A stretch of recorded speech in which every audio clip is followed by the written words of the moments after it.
So, we've already covered Game 8 and Game 4 from the many canonical Manor games in IDV. But there are still tons we haven't touched on. One that's been coming up a lot is Game 3A, or the very first Game 3. Today, I'll be diving into that one, using in-game files, insights from lore enthusiasts, and my own take on it all.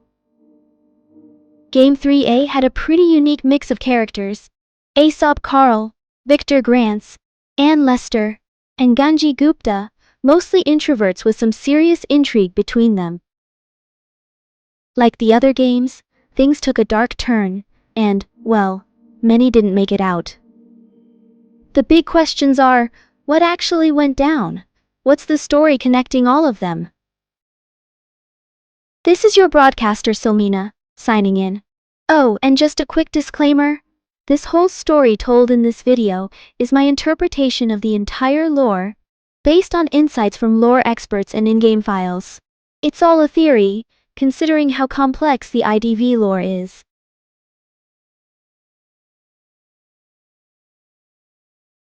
At a glance, there's nothing particularly striking about Game 3A. It went on just like the other Manor games. 4 unknown people came together to join a game, with the Manor owner secretly gives drugs to some participants. However, if we take a detailed consideration closely, it is exposed that all the participants in Game 3A have some kind of mental disorders, particularly anxiety and depression. How is it so? Well, the answer lies in every character's backstory.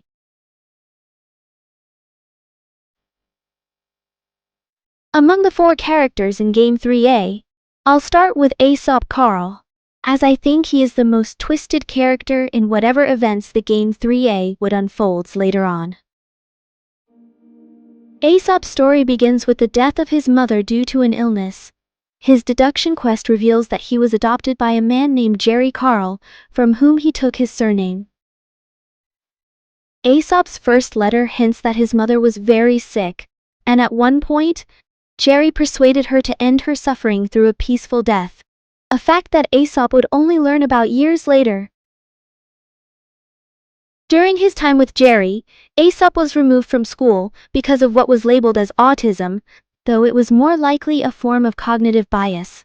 For those unfamiliar, cognitive bias is a mental shortcut that helps us make quick decisions but can lead to errors or misinterpretations. For instance, if you strongly believe a certain diet is best, you might only focus on supporting articles and ignore opposing evidence, reinforcing your belief, even if it's inaccurate. In Aesop's case, his cognitive bias shapes his view of life and death.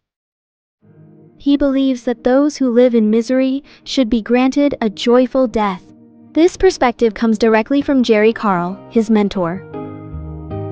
According to Aesop's deduction quest, Jerry would mercifully end the lives of those he deemed to be suffering.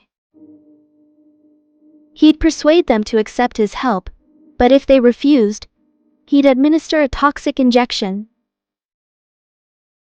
Aesop grew up as Jerry's apprentice, helping him carry out a twisted belief system that ultimately involved serial killings. It's easy to see how this environment could warp Aesop's mind over time.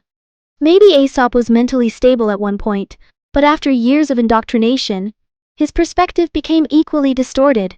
The details aren't entirely clear yet. Then, one day, Jerry received an invitation to the manor and left, only to return with several injuries. What happened to him in the manor is still a mystery among fans, with theories suggesting he may have escaped the manor's games. This implies that Jerry may have participated in a Manor game before Game 3A, and could become a playable character in the future. Aesop believed that his mentor's suffering needed to end. Following Jerry's own philosophy, Aesop helped Jerry by killing and embalming him. Afterward, Aesop continued Jerry's practice. One day, while embalming an unknown girl, he found an invitation to the manor, which he assumed was meant for him. Believing that the manor held many souls in need of happy deaths, he decided to join the game, hoping to grant them peace.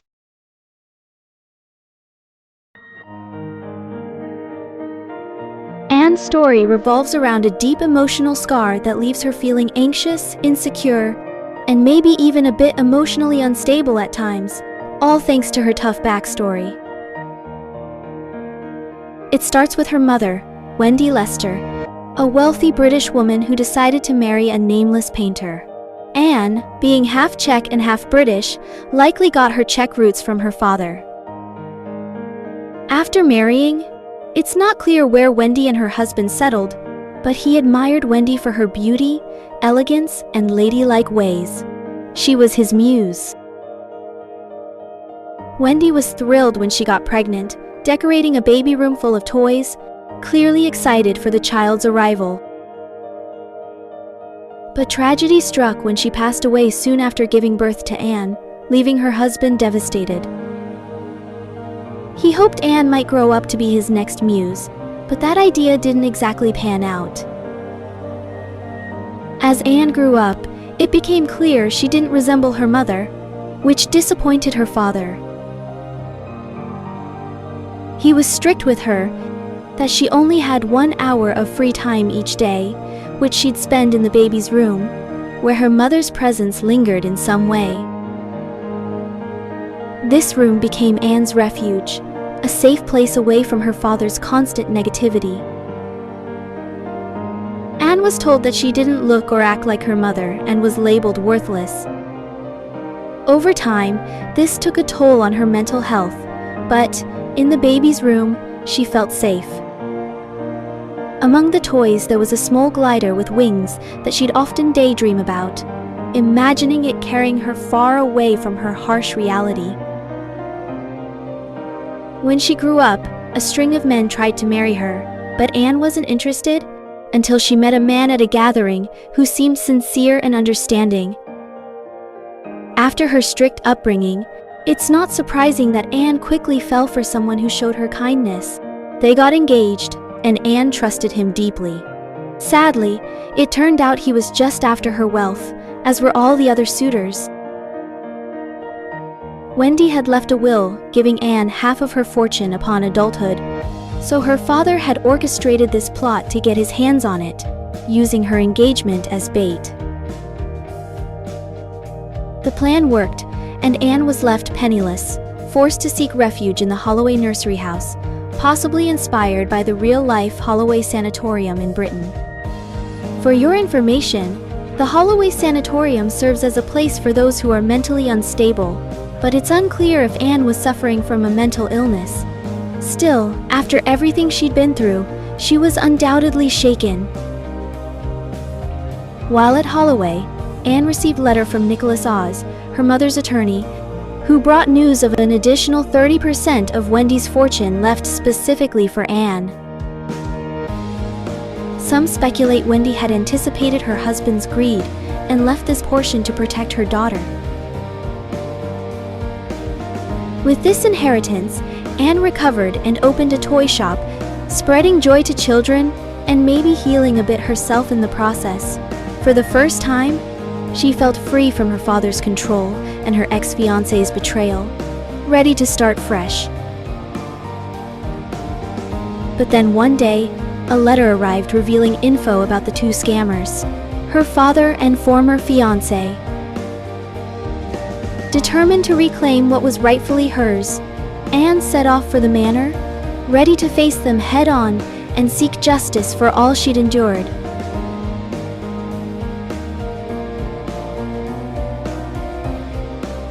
Before diving into Ganji's backstory, let's set the scene with his hometown India. In the 19th century, India was under British rule, and unfortunately, people from India were often treated as second-class citizens. At that time, cricket was huge. It was practically the British national sport. Ganji, who came from India, loved cricket and got really good at it. In fact, he was considered a prodigy, and people started recommending him for the British royal team. Seeing a chance to make it big, Ganji took the leap, and moved to Britain to join the team. But when he got there, his dreams crumbled. Instead of being recognized for his skill, he was treated like a servant. They barely let him practice, only once a week, while other players got to practice 3 times. Even though Ganji likely wanted to go home, he was stuck, so he just kept going through the motions. But one person noticed him, the manor owner's son. In his first letter, this son hinted that he wanted Ganji to be treated as an equal, not as just some servant. Then came a letter urging Ganji to come home, hinting at unrest in India, probably an uprising, based on his 7th deduction quest. But Ganji couldn't go back, trapped in a foreign land where he'd hoped to shine through cricket. Soon after, tragedy struck. The manor where he was staying caught fire, and only Ganji and the owner's son survived. There are theories that Ganji might have accidentally or even intentionally started the fire, but that's unclear.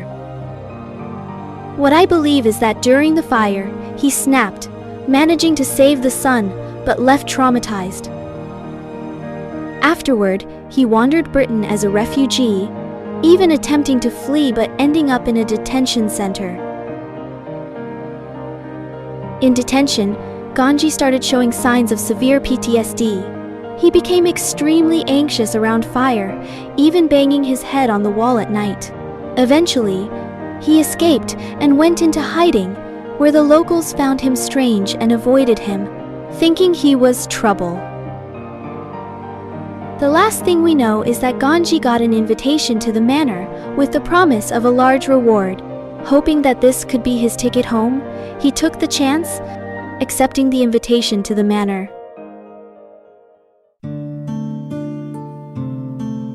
Victor's backstory definitely has its twists, so if it feels a little unclear, you're not alone. I actually put his story last for that very reason. No matter how deep I dive into it, some details remain frustratingly blurry. Just to give you an idea of the effort here, I've been digging through multiple sources, from the famous lore expert like Aesop and Cyrenose, discussing theories with fellow Victor enthusiasts, to rereading his deduction quests and letters countless times. Still, there are things I can only speculate about. Also, his deduction quests don't clearly explain his motive to go to the manor, but we do get hints, especially through the Autumn Reverie event. Based on what's revealed there, plus his letters, character intro, deduction quests, and some sources I mentioned previously, here's what his story seems to be, though it's still just theories pieced together, so you may want to take this with a grain of salt. Victor's story begins with a forbidden romance. His parents were deeply in love, but his mom's family disapproved because his father was poor. Determined to be together, his dad took out a large loan, escaped with his mom to a place very far away, and they eloped. They married and soon had Victor. But their happiness didn't last. One day, his dad disappeared. Whether he was taken by creditors or left of his own accord is unclear. Either way, his mother was heartbroken and left to raise Victor alone, emphasizing one lesson: lies have consequences. Eventually, Victor's mom had to leave him with his uncle, who didn't seem thrilled to take him in. Later, his uncle sent him off to boarding school, perhaps to get rid of him. Isolated from family, Victor found it hard to connect with others, often spending evenings alone, watching the scenery, while his classmates talked and gossiped. Although he may have made a few friends who promised to stay in touch, he never received any letters from them. This left him feeling betrayed and reinforced his belief that spoken promises were unreliable, unlike written words. As Victor's mistrust of people grew, he became obsessed with letters, convinced only they could convey real feelings.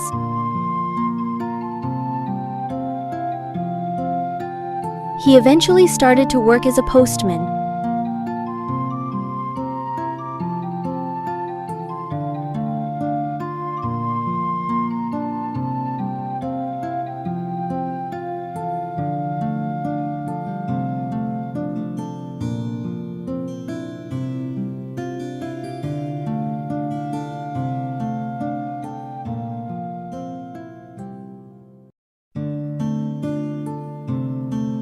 Around this time, a local mafia group got involved in shady dealings with the police and needed a quiet, reliable messenger. Victor, who didn't like talking to others, was an ideal choice. So, Victor became the mafia's messenger, running letters between them and a police officer. The mafia leader, known as Big Daddy, trusted him to deliver messages, and whenever the police was unavailable, the police's dog, Wick, would stand in as the letter receiver. Same goes if the police wasn't there to give him letter, Wick would stand in as the sender. Things went smoothly for a while, until the police officer began hinting that he wanted out of the arrangement and suggesting the mafia use one of their own for deliveries instead of Victor. At one point, Victor also witnessed the officer roughing up a mafia member, signaling trouble for the group.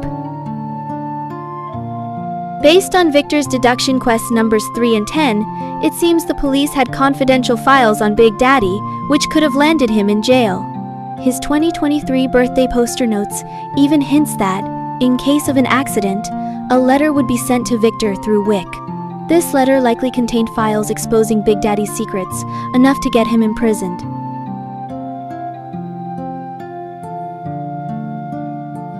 As it turns out, the accident did happen. The mafia burned down the policeman's house, possibly because he was a whistleblower, as hinted in Postman Deduction 10. Victor tried to help put out the fire, but couldn't save the officer, only managing to rescue Wick and the letter. At that time, Victor likely didn't know the contents and was simply planning to deliver it to the address on it.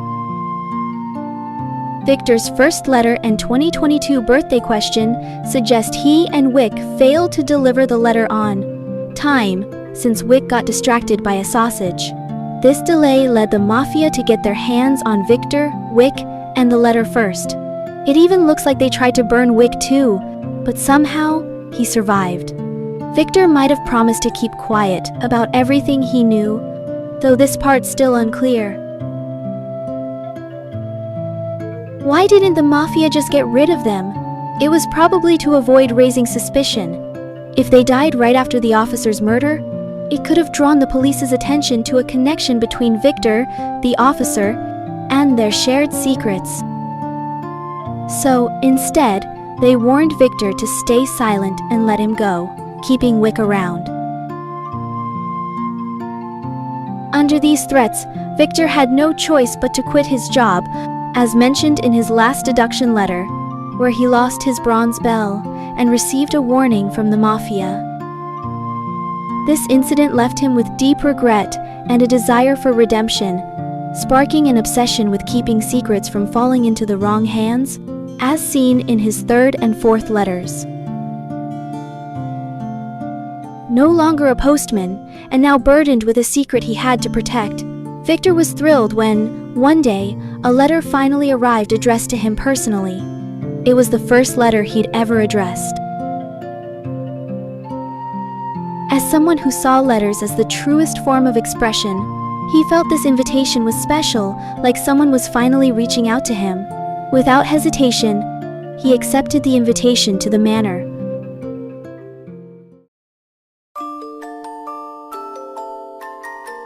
The group was a bit odd socially, so the manor owner decided they'd only communicate through notes. Victor, along with his trusty dog Wick, got the job of collecting and delivering notes between rooms.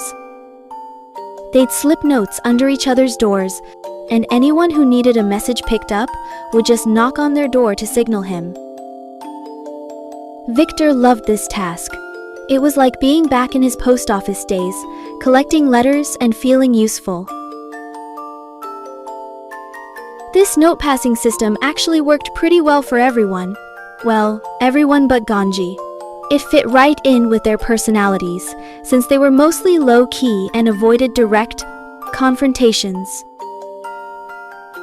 In Anne's second letter, it seems either she or Victor was the first to arrive at the manor, followed by Ganji as the third, and Aesop showing up last the day after.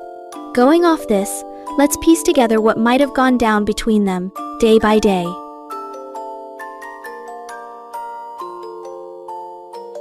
Aesop's second letter mentioned that the game was set to begin 3 days after everyone had arrived. So on day 1 in the manor, Anne met Ganji for the first time. She immediately felt intimidated by his intense demeanor, which she may have linked back to her strict upbringing with her father, who constantly scolded her and expected her to replace her mother. Determined not to let her fear take over, Anne decided to do a little investigating around the manor that night to figure Ganji out.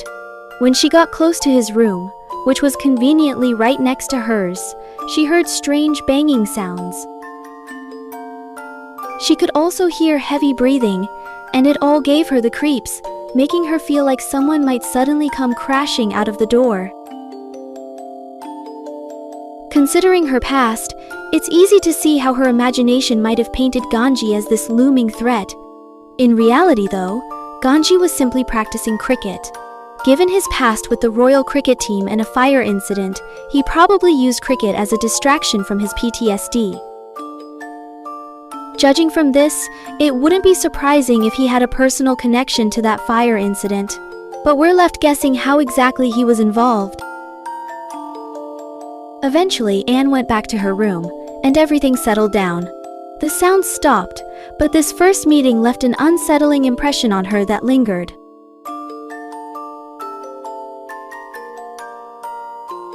On day 2, Aesop arrived at the manor, and Anne was the first to notice him. During dinner that night, Victor sat off in the corner, looking visibly lonely. Aesop, seeing this, fixated on Victor as a suffering soul who needed what he considered a beautiful, peaceful end, a theme that twistedly guided Aesop's intentions for embalming. He began writing long notes to Victor, aware of Victor's fondness for written communication. Victor, on the other hand, enjoyed Aesop's messages, finding them resemble letters more than the usual notes from Anne or Ganji. In Aesop's mind, this correspondence gave him a sense of friendship with Victor, though he saw friendship through his own darker lens.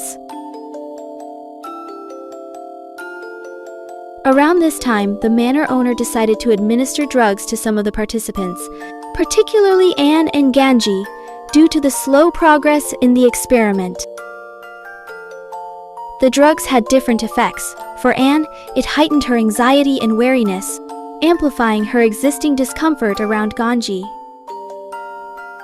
Each bang from Ganji's cricket practice, once just unsettling, now felt unbearable, echoing her memories of her father's controlling voice and instructions.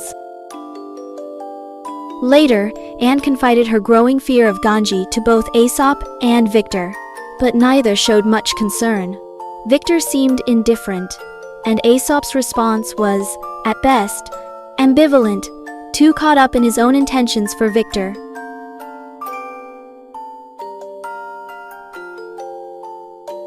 Victor found himself reminiscing about how much he enjoyed the simple routines of life in the manor, reminiscent of his days as a postman. He picked up a letter left at Anne's door, returning to his room to wait for the next note from Aesop, whose letters had quickly become his favorite. But then, for the first time, he heard a knock at his door.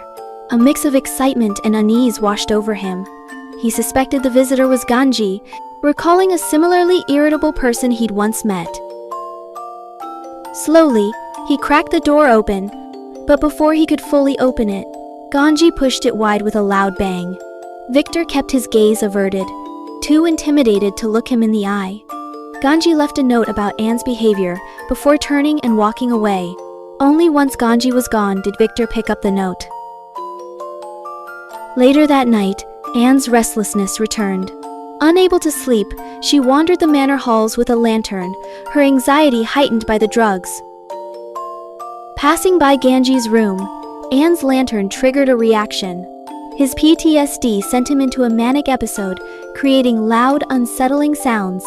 The combination of Ganji's outburst and her heightened anxiety made Anne panic, her nerves raw and unsettled.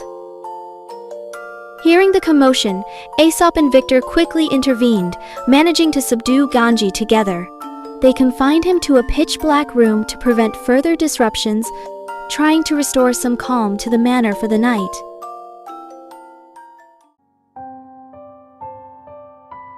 On day 4, or one day before the game, Ganji woke up with memories of being subdued, and his anger and distrust of the others grew rapidly. Anne, beginning to understand that fire might trigger his trauma, wrote an anonymous letter to him. The note was surprisingly friendly, even suggesting an alliance, though her reasons remained unclear. Some might have wondered if Anne was subtly meeting Ganji to end her trauma once and for all, but there was no solid proof yet. The manor staff intercepted the letter, changing Anne's tone to sound more threatening. Already filled with hostility, Ganji became convinced that eliminating the sender was his best course of action. The manor owner then provided him with a potion to help control his manic episodes, though Anne remained unaware of this. As dusk settled, Anne prepared for their meeting, bringing both a lantern and a glider. Ganji drank the potion beforehand, steadying himself for the encounter.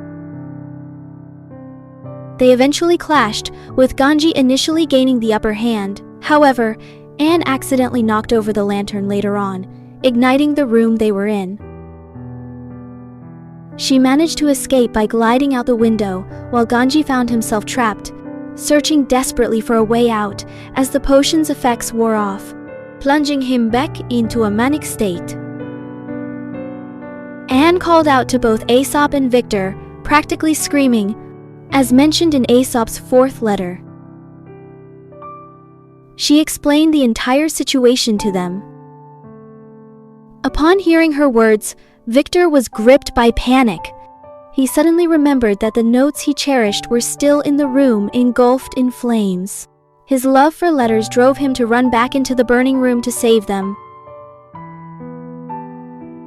Aesop, on the other hand, felt frustrated. His goal had always been to grant Victor a peaceful death through embalming. As the chaos unfolded, Ganji emerged from the fire, his manic state returning.